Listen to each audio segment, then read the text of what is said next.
Hey there, so welcome to my review for the Season 4 premiere of Star Wars Rebels. So before I get into my review, I just want to let you know that, as kind of a reminder in case you did not see my video last week, that my Star Wars Rebels reviews will be coming out at the same time as Rebels Recon, which is 9 o'clock Eastern Time, so it's 8 o'clock Central Time for me, and that's the time I use. So just remember, 8 p.m. Central Time is when my reviews will be coming out, just like this one. Just a real quick reminder about that, so now on to review.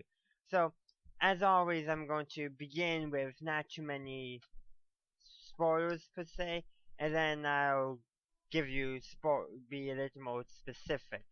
But so kind of some broad, general stuff. I enjoyed the episode. Kind of wish there were a few things they had added into it, but otherwise that's pretty good. And who knows, some of the stuff I kind of wish they included, they could be including it somehow else. Or things that, or just gonna be the things they just want fans to think about. Which is perfectly fine. That's always good.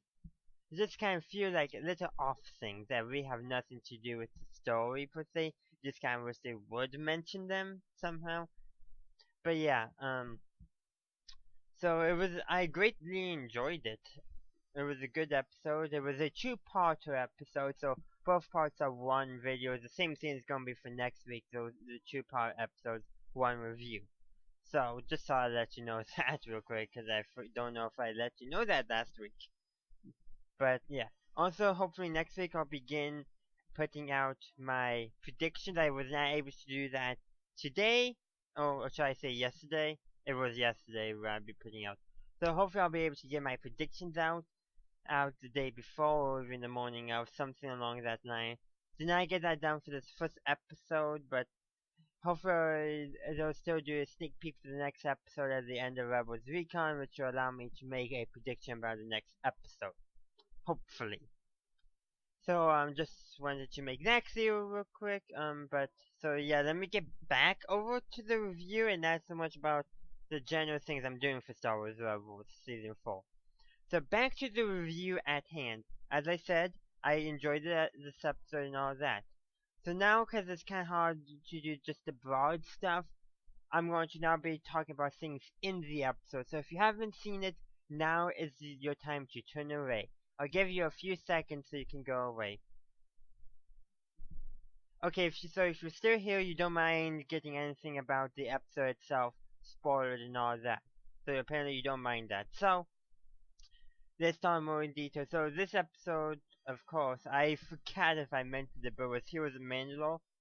So it was a very good episode, as I said earlier, and I guess I'm rambling like this and talk more about the episode itself.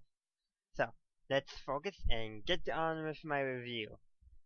So it was nice to see a lot of what's going on in Mandalore, kind of a quick explanation of why Mandalore is the way it is, even though we kind of figured that out. Constant walls that referring to the surface as like no vegetation. But it was also interesting and see things that are going on. And like one of the things that they mentioned in this episode we kind of already figured out, even though from the trailers. Just because those of us who speculate a lot to kind of figure some stuff out. Like what was the weapon that's being designed, which is officially revealed, even though like a lot of us when we watched the season 4 trailer, we were like, yep, that's the weapon that's being designed, because they showed it. But they didn't say what it is and that she designed it, they just showed it. And I think a good portion of the Star Wars YouTube community did figure that out. Other things, got to see Bo-Katan again, but we kind of knew that because the voice actress said that she did voice work for Star Wars Rebels. So we kind of already knew that part. But it's nice to see it, and then, and this is probably the biggest part, that at the end, and Sabine gives her the Darksaber to remain though. And really, she is the one who probably has the most right to rule Mandalore. Her sister was the Duchess of Mandalore during the Clone Wars, and before that as well, if I'm correct. So it would make sense that she would have the most right to to become the next leader of Mandalore. It just makes sense that way. Um, so yeah, and also got to see a bunch of other clans at the very end again. Besides the ones that we were shown in the in the season so far, Clan Ren. We got to see Clan Cries, and so those were the two main clans that we got to see in this episode and previous episodes. But we got to see a couple other clans. There was two. I forget the name. I think one person said Clan Vizsla. So there is. Well, hopefully they will revisit this sometime in the season again.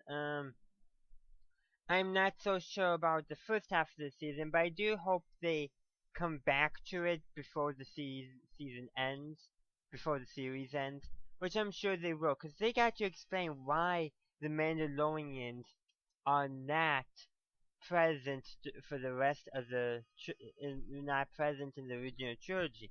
The biggest thing is they're fighting for their independence from the Empire by themselves, which they could do it, and they probably, because if they're fighting at home, makes sense that you don't get to see them too much. Now I do wonder for the rest of the series, does Sabine stay on Mandalore or does she go back to the Ghost Crew? I'm honestly not sure, and I do hope we figure that out. So yeah, we'll probably get that figured out nice and quickly. Hopefully, in that. So yeah, so that's kind of one thing I kind of want to figure out. But that's something I think they wanted to leave kind of open-ended so they could, and we'll figure that out next week. I suspect that Sabine will be staying with the Mandalorians and fight for Mandalorians freedom, but not quite sure. I am really not quite sure, and I think they want us to speculate about that. Um, So that's really all I have for my review today, so thank you for watching this review. If you enjoyed it, please leave a like and subscribe to stay notified of future reviews along with future content. So this all else I have to say is have a good day, a good night, wherever you are. May the force be with you always.